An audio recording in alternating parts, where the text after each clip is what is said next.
हे दोस्तों, आज का हीरो स्टॉक्स में आपका स्वागत है। आज इस वीडियो में और एक क्वेश्चन को डिस्कस करने वाले हैं कि क्या म्यूचुअल फंड प्रॉफिटेबल है या नहीं। सबसे पहले तो हम ये एक्सपेक्ट करते हैं कि आपको सेविंग, इन्वेस्टमेंट, इंश्योरेंस ये सब के बारे में पता है। तो हम यहाँ पास बात करने वाले हैं कि क्या म्यूचुअल फंड प्रॉफिटेबल है या नहीं है। ये क्वेश्चन बेसिकली कोरा से उठाया गया है। तो अगर म्यूचुअल फंड प्रॉफिटेबल है कि नहीं है, ये जानने के लिए हमको हिस्ट्री देखना पड़ेगा कि कितना रिटर्न दिया है पिछला कुछ सालों में म्यूचुअल फंड। तो अगर हम AMFI का वेबसाइट खोलें, उसमें आप चेक कर सकते हैं। ये लार्ज कैप का है, इक्विटी में ओपन एंड का लार्ज कैप। अगर आपको ये सब टर्म नहीं पता तो बस छोड़ दीजिए अभी। बस इतना समझिए कि ये सब कंपनी, ये म्यूचुअल फंड है, ये उसका बेंचमार्क रखा गया। तो बेंचमार्क से हमको कुछ लेना देना नहीं है। ये म्यूचुअल फंड है। अगर उसका रिटर्न देखें, 10 ईयर रिटर्न हम यहाँ क्लिक किए हुए हैं। यहाँ से आप सिलेक्ट कर सकते हैं जितना आपको चेक करना है। अगर 10 ईयर रिटर्न का बात करें तो 15.69 दिया है, 16.71। तो ओवरऑल अगर देखें तो लगभग 10% से ज़्यादा आपको रिटर्न सब में दिखेगा। सब में कोई ऐसा नहीं है जो 10% से कम रिटर्न दिया। और आपको ना यहाँ इसीलिए दिख रहा है डायरेक्ट में, क्योंकि 10 साल पहले तक इसका डायरेक्ट कोई प्लान था नहीं, इसीलिए यहाँ पे आपको ना दिख रहा है। यहाँ भी आपको NA दिख रहा है। तो यहाँ पे ही सबको ना दिख रहा है क्योंकि ये 10 साल तक परफॉर्म ही नहीं किया है। 10 साल से कम समय हुआ है इसको आए हुए, जिसकी वजह से यहाँ पे हमको कम दिख रहा है, ना दिख रहा है कहने का मतलब। तो ओवरऑल अगर आप 10 साल का रिटर्न देखें तो लगभग 15.69%, जो काफ़ी इंप्रेसिव नंबर लगता है। अगर इसमें टैक्स को भी ले लिया जाए, अगर 10% के आसपास भी टैक्स ले लिया जाए तो कितना परसेंट होगा? लगभग 14% के आसपास आपको रिटर्न आराम से मिल जाएगा। अगर आप पैसे को हर साल निकालिएगा तब 14% है। अगर आप उस पैसे को छोड़ दीजिएगा कंटिन्यूअस, अगर कंपाउंड होता रहेगा बिना टैक्स का, तो आपका जो टैक्स रहेगा वो और कम हो जाएगा। तो लगभग यहाँ बात करें तो 14.56% के आसपास आपको रिटर्न मिल रहा है, जो काफ़ी अच्छा नंबर मैं कंसिडर करूँगा, क्योंकि आपको इतना रिटर्न हमको नहीं लगता है कि कहीं और मिल सकता है।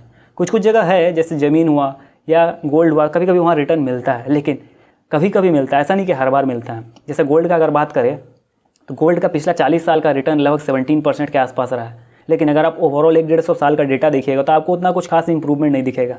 वहीं अगर ज़मीन का बात करें तो ज़मीन में थोड़ा बहुत पेच ये रहता है कि बहुत सारा पेपर वर्क होता है, बहुत सारा ब्लैक काम करना पड़ता है। पैसा बिना दिए साला एक बार कोई चीज़ नहीं होता है, बिना पैसा दिए कोई काम नहीं होगा। अगर आप चाह के भी सब कुछ सही कीजिएगा, अगर आप चाहिएगा कि हम जाएँ ज़मीन खरीदें, दूसरा पार्टी को पैसा दे, लेकिन जब तक आप पैसा दीजिएगा नहीं तो आपका नाम पे ज़मीन होता भी नहीं है। बहुत तरीके से पैसा लगता है। खैर वो सब बात का बात है।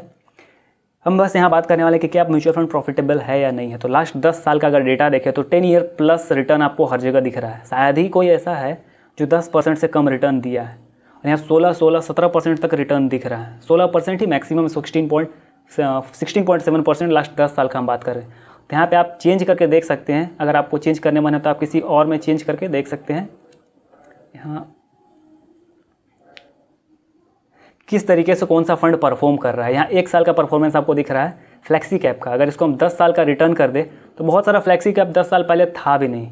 तो इसका रिटर्न है 17.63, 15.87, 16.11। अब फ्लैक्सी कैप में आपको रिटर्न ज़्यादा दिखेगा क्योंकि 16%, 17%। तो इसका रीज़न भी है क्योंकि फ्लैक्सी कैप में कोई बाउंडेशन नहीं होता। लार्ज कैप में बाउंडेशन होता है कि आप बस लार्ज कैप में 80% पैसा रखिएगा, जबकि फ्लैक्सी कैप में कोई बाउंडेशन नहीं है। वो कुछ पैसा इंडिया में रख सकता है, कुछ पैसा इंडिया से बाहर रख सकता है। इंडिया में भी जब अगर पैसा रखता है तो उसका मर्जी है, वो लार्ज कैप भी खरीदे, मिड कैप भी खरीदे, स्मॉल कैप भी खरीदे, माइक्रो कैप का भी फंड खरीदे, मतलब कोई भी खरीदे, उसको कोई बाउंडेशन नहीं है कि इसको आपको इतना रखना है या उतना रखना है। तो ये सारा कुछ होता है जिसकी वजह से इसका जो रिटर्न रहता है कंपैरेटिवली लार्ज कैप से ज़्यादा रहता है। तो होप आपको क्लियर होगा कि म्यूचुअल फंड प्रॉफिटेबल है कैसे है। अगर आपको ये खुद से चेक करना है तो आप AMFIindia.com पे जाइएगा, तो आपको वहाँ ये डाटा मिल जाएगा। आप वहाँ से जाकर चेक कर सकते हैं, ऑफिशियल साइट है। तो आपको अगर कोई क्वेश्चन है तो मैं चाहूँगा कि आप कमेंट में पूछें। होप आपको ये वीडियो पसंद आया होगा। अगर आपको पसंद आया है तो मैं चाहूँगा कि आप इसे लाइक कर दें और इस चैनल को सब्सक्राइब कर दें। और मेरे वीडियो में आखिर तक बने रहने के लिए धन्यवाद दोस्तों।